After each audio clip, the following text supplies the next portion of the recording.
राधे राधे जी। कैसे हैं आप सभी लोग? आप सभी लोग स्वस्थ होंगे, कुशल मंगल होंगे। आप सभी के स्वास्थ्य और कुशल मंगल की कामना मैं ईश्वर से करती हूँ कि आप सभी लोग स्वस्थ रहें और कुशल मंगल रहें। आज हम बात करते हैं मद् भागवत गीता जी की। श्री भागवत गीता जी। श्री भागवत गीता जी से तो आप कोई भी अनजान नहीं है।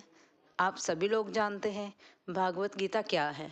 वह हमारा एक धार्मिक ग्रंथ है जिसमें श्री कृष्ण जी का वर्णन किया गया है और जिसमें श्री कृष्ण जी के बारे में, उनकी रचनाओं के बारे में, उनकी लीलाओं के बारे में कई सारे अध्याय हैं। और आप सभी ने पता नहीं कितनी ही प्रकार भागवत गीता सुनी होगी। कई बार कितनी ही जगहों पर अपने अपने शहर में अनेकों बार भागवत गीता का पाठ होता है। लोग अपने घरों में भी भागवत गीता का पाठ करवाते हैं। तब हम बड़ी ही श्रद्धापूर्वक, बड़ी ही रुचि के साथ उस भागवत गीता का पाठ सुनते हैं। और कई लोग तो हैं जो गीता जी का पाठ घर में भी करते हैं। भागवत गीता का पाठ खुद करते हैं, घर में किताब ले आते हैं, भागवत गीता का जो ग्रंथ है उसे लाकर उसे पढ़ते हैं, श्रद्धा पूर्वक पढ़ते हैं। और भागवत गीता की एक छोटी पुस्तक भी आती है जो बहुत ही छोटी होती है, जिसे हम कुछ समय में, कुछ 15 रोज में, महीने में उसे हम पूरा कर सकते हैं। और इसे पढ़ने में एक अलग ही आनंद आता है।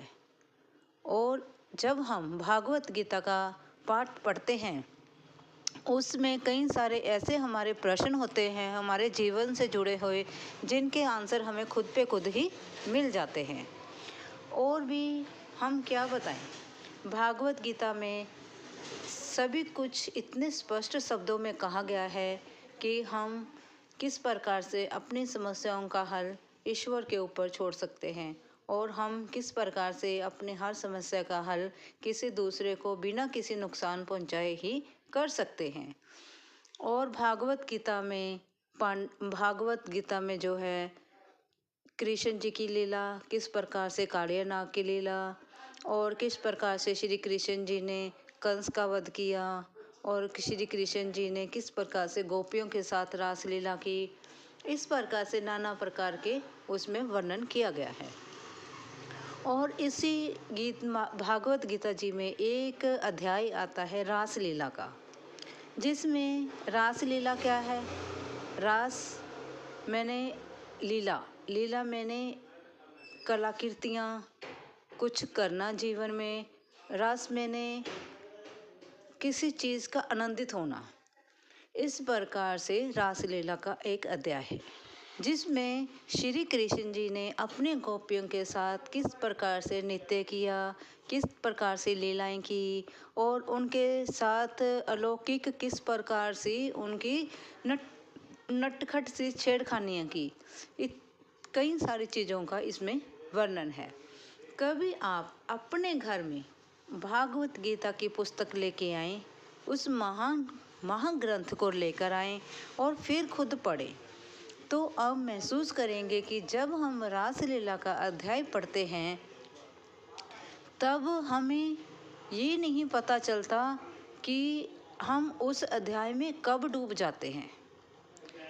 यह जो गीता जी के अध्याय हैं, यह इतने ही अद्भुत हैं, इतने सुंदर लिखे गए हैं, जिसे पढ़कर हमारा रोम रोम प्रसन्न हो जाता है। और रासलीला जी के बारे में तो कहने ही क्या है। रासलीला जी का अध्याय जो है, वह अध्याय जब हम पढ़ते हैं तब हमें उस अध्याय में इस प्रकार से हम डूब जाते हैं कि ऐसे लगता है मानो श्री कृष्ण जी हमें छू कर चले गए, जैसे मानो श्री कृष्ण जी ने हमें छू लिया हो। और हमें खुद महसूस होता है कि हाँ, वाकई ही हमें श्री कृष्ण जी ने स्पर्श किया। ये मैं सुनी सुनाई बात नहीं कर रही हूँ, यह एक सच्ची बात है। ये मैंने खुद महसूस किया है, क्योंकि मैंने अपने जीवन में कई बार ही गीता जी का पाठ किया है। गीता जी की इस महान पुस्तक को, जड़ी ये है, महा पुस्तक है गीता जी का, जिसमें सार है, उस पुस्तक को मैंने पूरे ही दिल के साथ, पूरी निष्ठा के साथ, श्रद्धा के साथ मैंने इसे पढ़ा है। और जब मैंने कई बार रासलीला वाला अध्याय पढ़ा है, तब उसमें मैंने यह महसूस किया है कि मानो श्री कृष्ण जी हमें छू कर चले गए हों। ऐसे लगेगा, पढ़ते पढ़ते हमें लगेगा जैसे कि हम उस अध्याय में खो गए हैं। हमें यह नहीं पता चलता कि हम पढ़ रहे हैं, क्या जाग रहे हैं या सो रहे हैं, कुछ नहीं महसूस होता। हम उस अध्याय में इतना डूब जाते हैं और फिर अचानक ही हम जब अपने होश में आते हैं, तब हमें ऐसा लगता है जैसे मानो हमें श्री कृष्ण जी ने स्पर्श किया, जैसे मानो हमें श्री कृष्ण जी ने टच किया। इस प्रकार से हमें इस अध्याय में इतना ही अद्भुत सुंदर महत्व मिलता है और इतना अद्भुत सुंदर एहसास मिलता है, मानो श्री कृष्ण जी जब हम इस महान पुस्तक श्रीमद् भगवत गीता जी का हम पढ़ रहे थे, तब हमारे पास जैसे ऐसे लगेगा जितने दिन हमने उस पुस्तक को पढ़ने में लगा दिए हैं ना, ऐसे लगता है मानो श्री कृष्ण जी उस समय हमारे पास बैठे थे और गीता जी जब हम पढ़ रहे थे वह हमारे मुँह से सुन रहे थे। और एहसास ऐसे होता है जैसे कि वह हमारे पास बैठकर हमें सुन रहे हों और हमें पढ़ने के लिए प्रेरित कर रहे हों। क्या आपने कभी गीता जी का पाठ किया है? क्या आपने अपने घर में खुद से कभी मद् भागवत गीता जी पढ़ी हैं? और आपने किस प्रकार से इसको महसूस किया है या इसका किस प्रकार से आनंद लिया है? तो वह मुझे कमेंट करके ज़रूर बताएं। मैं आपके इस कमेंट का इंतज़ार करूँगी। बोलो राधे राधे, राधे राधे, जय श्री कृष्णा कृष्ण। आज हम बात करते हैं एक समझदारी की, एक सियार और एक जादुई ढोल की। मतलब कि जादुई ढोल किस प्रकार से बना, उसमें किसने किस प्रकार से समझदारी दिखाई, आज हम इस प्रकार से इस चीज़ पर चर्चा करेंगे। एक मेमना होता है, वह जंगल से जा रहा होता है। आपको भी पता ही है, मेमना तो बहुत मासूम सा होता है क्योंकि वह बकरी का बच्चा होता है, जिसे हम मेमना कह देते हैं। बकरी के बच्चे को मेमना कहा जाता है। वह जंगल से जा रहा होता है।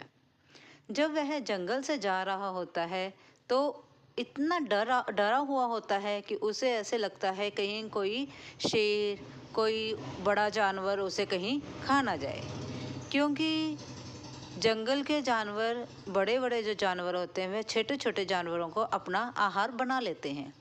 इस प्रकार से वह मेमना जा रहा होता है। जब वह जंगल से जा रहा होता है तो रास्ते में उसे सियार मिलता है। सियार मेमने को देख लेता है और छुप जाता है, क्योंकि अगर सियार उसके सामने आएगा तो मेमना दौड़ जाएगा, इसलिए सियार उसे छुप कर देख रहा होता है। तो मेमने को भी भनक पड़ जाती है कि सियार उसे देख रहा है। मेमना अपनी जान बचाते हुए जंगल के दूसरे रास्ते से निकलने की कोशिश करता है, लेकिन सियार की आंखों से कौन बच पाया है? एक शिकारी से एक शिकार कब तक बच पाएगा? शिकारी ने तो अपना शिकार करना ही करना है। तो जो सियार है वह मेमने के पास जाता है और यूं ही सियार जो है मेमने को पकड़ने की कोशिश करता है, तो मेमना कहता है तुम मुझे मत पकड़ो, सियार मामा मुझे मत पकड़ो, मैं तो नानी घर जा रहा हूँ, नानी घर जाऊँगा, दूध मलाई खाऊँगा, मोटा ताजा होकर आऊँगा, तब तुम मुझे खा लेना। क्या तुम मुझे खाना चाहते हो?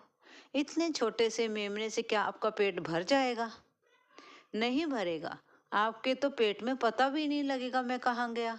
इसलिए मुझे जाने दो, मैं नानी घर जा रहा हूँ, नानी घर जाऊँगा, दूध मलाई खाऊँगा, मोटा तकड़ा होकर आऊँगा, फिर तुम मुझे खा लेना। इस प्रकार से वह सियार को कहता है। सियार जो है उसकी बात सुनता है और फिर उसके ऊपर जोर से दहाड़ता है और कहता है नहीं, तुम फिर नहीं आओगे, मैं तो तुम्हें अभी खा लूँगा। लेकिन जो मेमना होता है वह कहता है तुम घबराओ मत, मैं मोटा तकड़ा होकर आ जाऊँगा, फिर तुम मुझे खा लेना। दोनों में कमिटमेंट हो जाती है, आपस में वादा हो जाता है। तो जो सियार है वह मेमने को वहाँ से जाने देता है। मेमना वहाँ से अपनी जान बचाकर जाता है और सुख की सांस लेता है। जो ही वह अपनी नानी के घर पहुंचता है, वहाँ खूब रहता है, खाता है, पीता है, मौज मस्ती करता है। लेकिन वह मौज मस्ती जो है वह सियार के जो वह मेमने के जो है चेहरे पे नहीं दिखती है। वह वह जो उसकी नानी होती है वह कहती है, क्या बात है बेटा, तुम्हें इतने दिन हो गए हुए यहाँ पर आए हुए, लेकिन तुम्हें कुछ तंदुरुस्ती नहीं आ रही है और तुम्हारे चेहरे पे रौनक भी नहीं है। लेकिन मेमना इतना घबराया हुआ होता है, वह कुछ नहीं बताता है। जैसे जैसे दिन नेड़े आ जाते हैं तो फिर नानी पूछती है, बताओ बेटा, अब तो तुम्हारे जाने का भी समय हो गया है, मुझे बताओ क्या परेशानी है। तब मेमना जो है वह नानी से कहता है, इस प्रकार से मुझे सियार मिला और उसने मुझे यूं खाने की कोशिश की और मैं इस प्रकार से अपनी जान बचाकर वहाँ से आया हूँ। तो जो नानी होती है वह एक तरकीब लड़ाती है और उससे कहती है, चलो अब तुम इस ढोल में बैठ जाओ। जब वह मेमना उस ढोल में बैठ जाता है तो उसके ऊपर से वह उसकी नानी ढक्कन लगा देती है और उसे रोड़ने से पहले उसे समझाती है कि अब मैं तुम्हें यहाँ टांग मारकर रोड़ दूंगी, लेकिन तुम रास्ते में जहाँ कहीं भी रुको वहाँ से फुरफुराकर भाग जाना, तो मेम जो सियार है वह तुम्हें नहीं पकड़ पाएगा। इस प्रकार से नानी ने उस मेमने को सारी बात समझा दी और उसे ढोल में बिठाकर ढक्कन बंद कर दिया। जो नानी ने उसे टांग मारी वह ढोल तो ढुमुक ढुमुक ढुमुक करता हुआ वहां से लुढ़कता हुआ चला गया। जब सियार के पास से ढोल निकला, सियार ने कहा, ये क्या एक अजीब सी चीज है। और जो मेमना है वो बहुत शरारती था। उसने भी देखा कि सियार की आहट है बाहर, तो उसने क्या किया, जब सियार ने उसे ढोल को पकड़ने की कोशिश की तो उसने आवाज निकाली, हुर्र हुर्र हुर्र करके उसने ढोल को वहां से भगाया। इस प्रकार से जो मेमना है उसने सियार से अपनी जान बचाई। आपको अब इस कहानी से क्या शिक्षा मिलती है? आपको इस कहानी से हमें यह शिक्षा मिलती है कि हमें किसी भी परेशानी की परिस्थिति में घबराना नहीं है। उस परेशानी की परिस्थिति से हमें डटकर मुकाबला करना है, समझदारी से मुकाबला करना है, जिस प्रकार से उस मेमने ने किया है। हमें भी अपने बच्चों को यही समझाना है कि अगर तुम्हें कोई परेशानी आती है तो घर आकर अपने माता पिता को बताओ, और ताकि माता पिता जो हैं उस परेशानी का हल निकाल पाएं। इस और बच्चों को ये भी समझाएं कि कभी भी किसी परेशानी में घबराना नहीं है, हर परेशानी का हल होता है।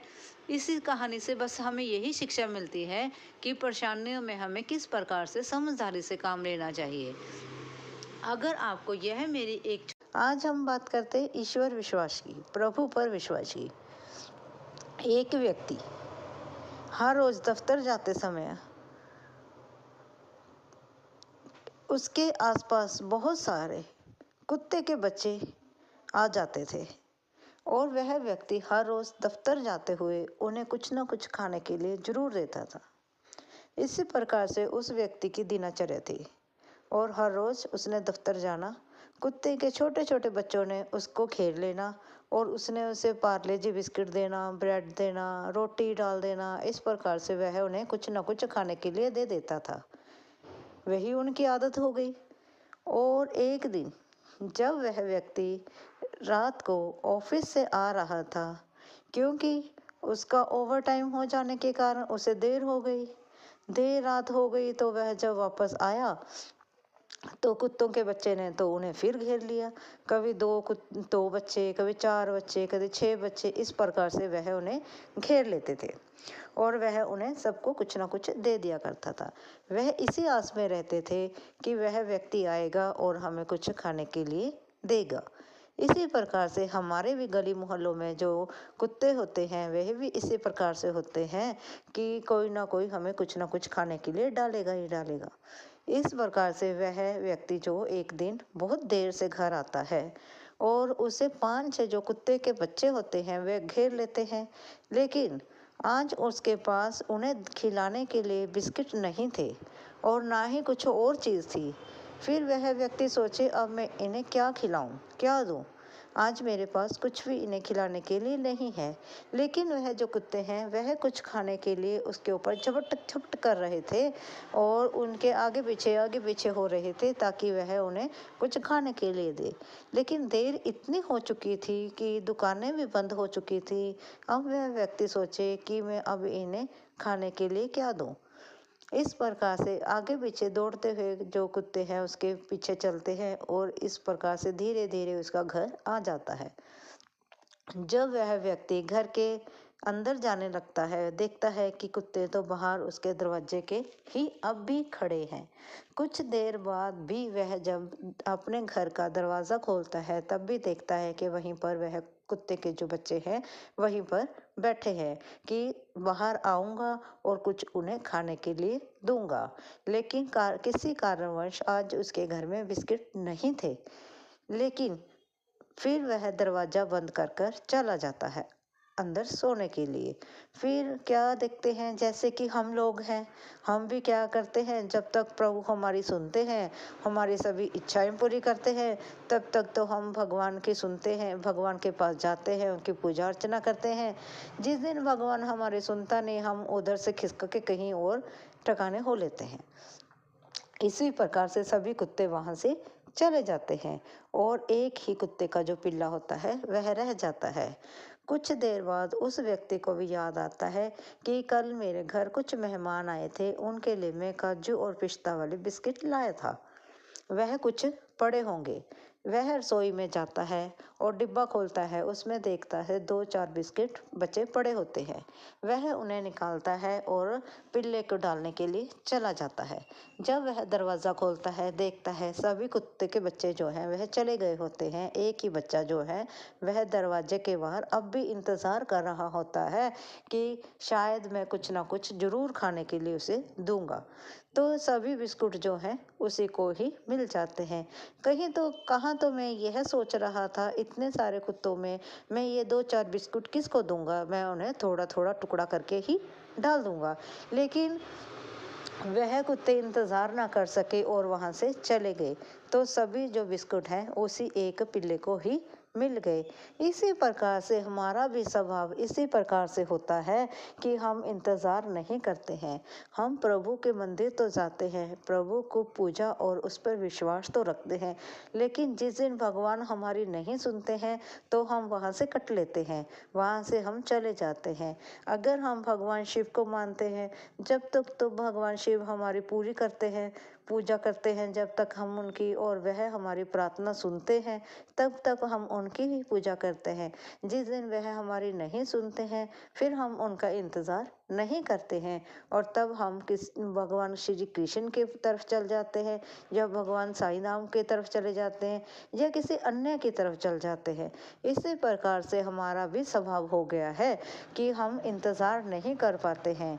हमें श्रद्धा रखनी चाहिए, विश्वास रखना चाहिए, हमें एक भाव से, एक मन से, एक ही जगह पर टिके रहना चाहिए ताकि भगवान को भी ऐसा ही रहे कि दुख हो या सुख हो, इस व्यक्ति ने तो मेरे पास ही रहना है और कहीं जाना ही नहीं है।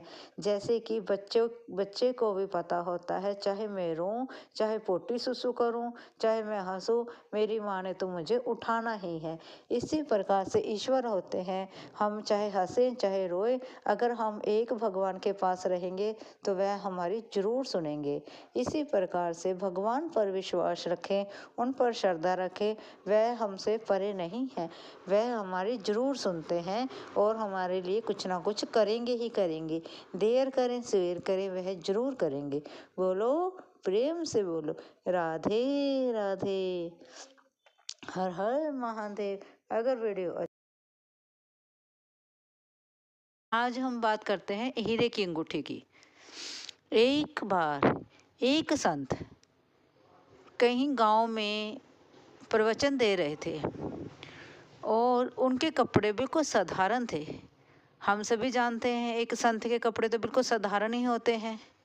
साधारण वेशभूषा पहने वह संत गांव के बीच में एक पेड़ के नीचे बैठे प्रवचन दे रहे थे। सभी लोग उनके प्रवचन सुनकर उनकी तरफ खींचे चले जा रहे थे। देखते ही देखते वहां पर इतनी ज्यादा भीड़ लग गई, मानो संत तो दिखाई ही नहीं दे रहे थे। तभी अचानक से वहां पर एक नव युवक आता है। नौजवान युवक जो होता है वह आता है। वह देखता है कि इस संत ने इतने साधारण से कपड़े पहने हैं, फिर भी लोग इनकी तरफ खींचे चले जा रहे हैं और देखते ही देखते यहाँ पर भीड़ लग गई है। जब भीड़ छटनी शुरू हो जाती है, जब संत अपने प्रवचन कंप्लीट कर ख़त्म करके उठते हैं और भीड़ छंटनी शुरू हो जाती है, तो वह जो युवक था, जवान युवक था, तो वह गया संत के पास और उसने कहा, हे संत महात्मा जी, आप मुझे इस रहस्य पर रोशनी डालें कि आपने बिल्कुल साधारण कपड़े पहने हैं, फिर भी लोग आपकी तरफ क्यों खींचे आ रहे हैं। तब वह संत जो है सोचता है, विचारता है, फिर उसे वह एक अंगूठी देता है और कहता है, इस अंगूठी को तुम ले जाओ और इसको बाजार में बेच कर आओ। वह युवक जाता है, सारे बाजार में घूमता है, नाना प्रकार की दुकानों में जाता है, कोई भी इस अंगूठी को खरीदना नहीं चाहता। संत के कहने के मुताबिक वह अंगूठी बेचकर उसने एक सोने की माला खरीदनी थी, लेकिन उसे सोने की माला तो बहुत दूर की बात है, कोई भी दुकानदार उसे अंगूठी को खरीदना ही नहीं चाहता था। थक हार कर वह युवक जो है फिर संत के पास जाता है। संत से कहता है, हे महात्मा, यह अंगूठी तो कोई खरीद ही नहीं रहा, तो इसकी सोने की माला कौन देगा। तब संत कहते हैं, जाओ, इस अंगूठी को लेकर तुम सुनियार की दुकान पर जाओ और वहां पर इस अंगूठी को देकर तुम सोने की माला ले आओ। संत के हिसाब से वह व्यक्ति जो है अंगूठी लेकर सुनियार की दुकान पर चला जाता है और सुनियार जो है उस अंगूठी को जांचता है, परखता है और फिर उसे एक माला की बजाय उसे 5 मालाएं सोने की दे देता है।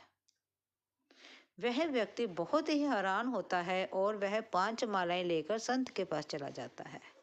संत से कहता है, हे महात्मा, ये कैसे हो गया। तब संत उसे समझाते हैं कि लोग कपड़ों से मत देखो, लोगों को उनके गुणों से पहचानो। जो वह लोग थे वह मेरी तरफ मेरे कपड़ों के कारण नहीं आ रहे थे, वह मेरी कथा सुनकर, मेरे वाक्य सुनकर मेरी तरफ खींचे चले आ रहे थे। वह जो लोग हैं वह मेरा प्रवचन सुनना चाहते थे, इसलिए मेरी तरफ आ रहे थे। उसी प्रकार जिन दुकानों पर तुम गए थे, उन लोगों को इस अंगूठी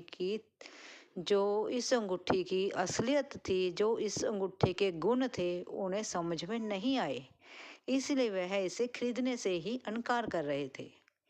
लेकिन जो सुनार था उसे वह अंगूठी समझ में आई, उसे वह हीरे को परखने वाला जोहारी था, इसलिए उसे इस अंगूठी की कीमत का पता था। उसने देखा यह एक हीरे की अंगूठी है, इसलिए उसने वह अंगूठी ली और तुम्हें 5 मालाएं देने का ऑफर दिया, क्योंकि वह उस अंगूठी के गुण को पहचानता था। यही एक खासियत थी। इसी प्रकार से हमारा जीवन है। हम लोगों को उसके कपड़ों से ही देखते हैं, परखते हैं, लेकिन उसके गुण अवगुण हम नहीं देखते हैं। हम व्यक्ति के अंदरूनी जो अच्छाई होती है उसे नहीं देखते हैं। हमें व्यक्ति को उसकी अच्छाई से देखना चाहिए, परखना चाहिए, ना कि उसके कपड़ों से।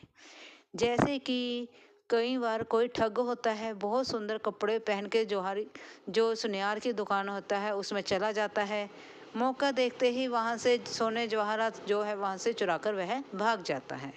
लेकिन उसने कपड़े सुंदर पहने थे, शक्ल पे थोड़ी लिखा था कि वह ठग है, नहीं लिखा था ना। इसी प्रकार से हमारा जीवन है।